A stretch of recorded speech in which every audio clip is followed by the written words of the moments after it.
Agora, na questão da mala ainda, se a pessoa não guardou aquele ticket que comprova que aquela bagagem é dela, ela perde completamente o direito de reclamar se essa mala foi extraviada? Quando eu presidi a Comissão de Defesa do Consumidor da OAB aqui de Minas, presidi até meio do ano passado, nós chegamos até a soltar uma cartilha só sobre passagens aéreas e terrestres. E nessa cartilha, eu fiz até questão de ler antes de estar participando aqui hoje, eu vi que nós ressaltávamos isso. É fundamental, seja transporte terrestre, transporte aéreo, você guardar os tickets da passagem. Por quê? Se perder o direito, não chega a isso.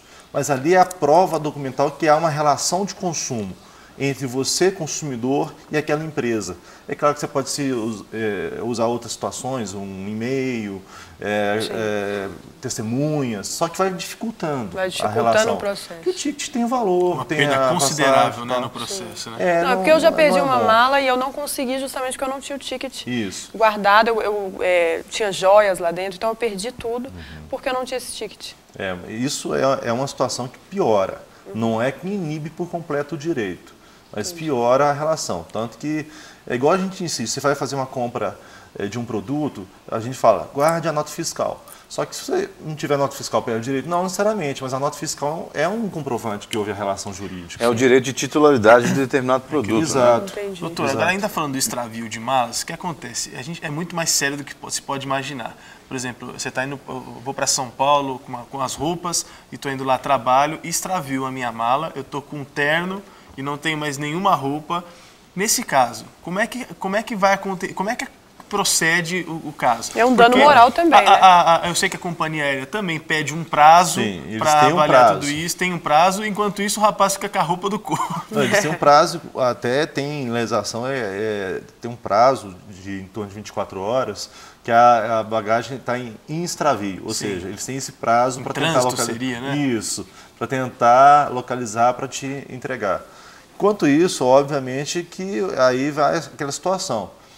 Vou até te dar um exemplo real. Eu já tive minha bagagem extraviada, coincidentemente, numa viagem que eu fiz a Cuba há 11 anos. Foi o mesmo congresso que eu estou indo, só que na qualidade de ouvinte que eu fui a primeira vez.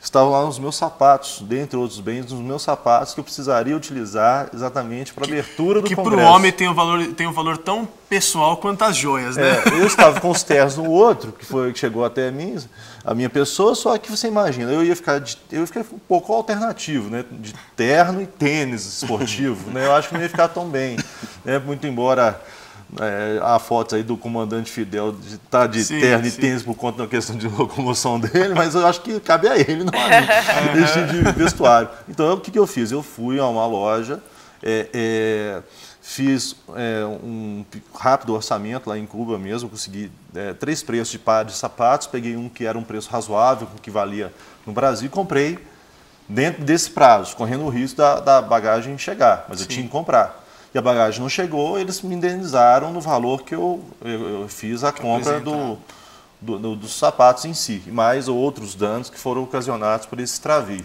Né?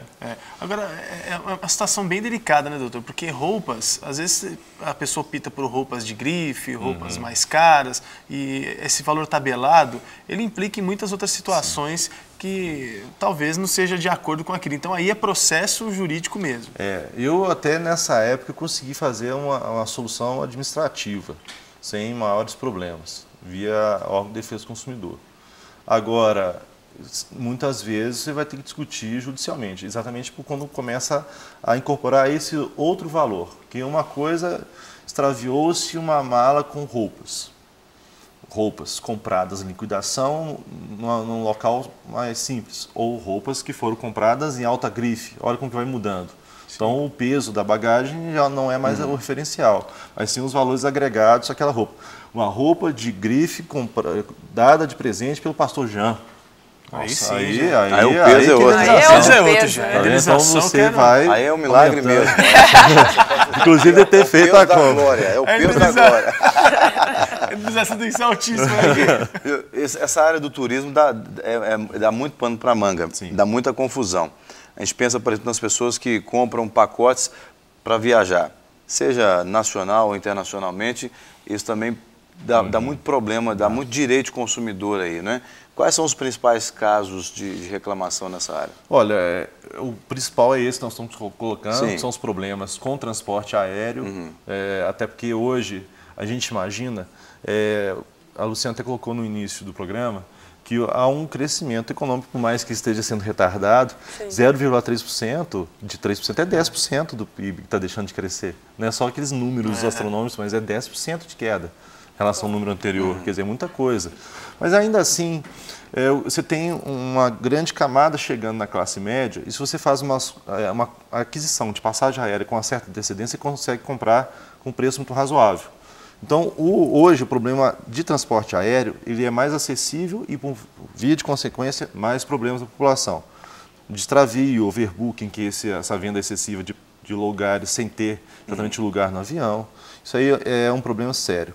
Outro problema é exatamente o descumprimento de oferta, ou seja, você faz uma publicidade enganosa, fala que o hotel é assim, é maravilhoso, que o local é maravilhoso, você chega lá, não tem nada daquilo. Outro problema muito comum, a venda casada. O que é a venda casada? O cara te oferece, você vai numa empresa de turismo, ela te oferece uma série de situações, mas na hora que você vai percebendo, tem vários serviços ali embutidos, só encarecendo a sua compra. Aí você vai tentar desvincular aquele serviço ou aquele produto, e eles se negam a fazer isso. Mas eles são obrigados a fazer isso porque é uma venda casada. Você não está comprando. Como é que eu sei medir o que é venda casada, por exemplo? E não é uma promoção, né? Aí é comparação de preço. Aí não tem, agora, tendo desconfiança, o que você tem que fazer? Buscar informação no órgão de defesa do consumidor. Olha, eu estou comprando tal produto, está desse formato.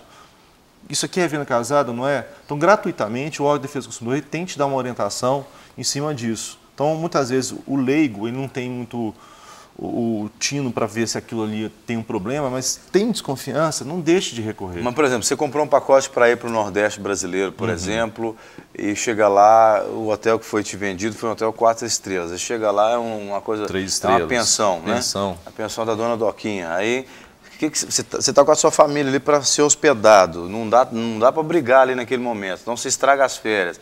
Como é que faria nesse caso? Você, se optar em ficar por lá mesmo, né, na Dona então Doquinha... eu opto para ficar lá, mas depois eu posso correr atrás. Pode, aí você vai registrar o fato, com fotos, aí boletim de ocorrência policial, testemunhas e assim sucessivamente. Então é fundamental. Eu tô rindo. E pedir para a Dona Doquinha fazer um bom jantar, pelo menos para conversar. Não, e outra coisa, a diretora falou assim, será que não dá para sair uma babá para tomar conta dos meninos para compensar, né? Aí é a glória, né?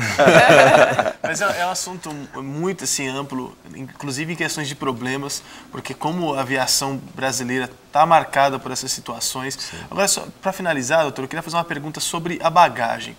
Você tem a bagagem e, entre aspas, eles têm o direito ou não de abrir a sua bagagem. Às vezes você tem lá aquele bag, um plástico que você coloca meio que a vácuo na sua bagagem para proteção, às vezes o cadeado, e como acontece muitas vezes, você vê o cadeado estourado, a bagagem rasgada, para eles conseguirem abrir e verificar o que tem dentro. Isso não, é ladrão, né? Isso é ladrão que faz isso. Por parte da companhia aérea, você chega à sua bagagem, diz que sua bagagem foi suspeita, então eles não conseguiram abrir, eles quebram e abrem mesmo e entregam para você daquela forma.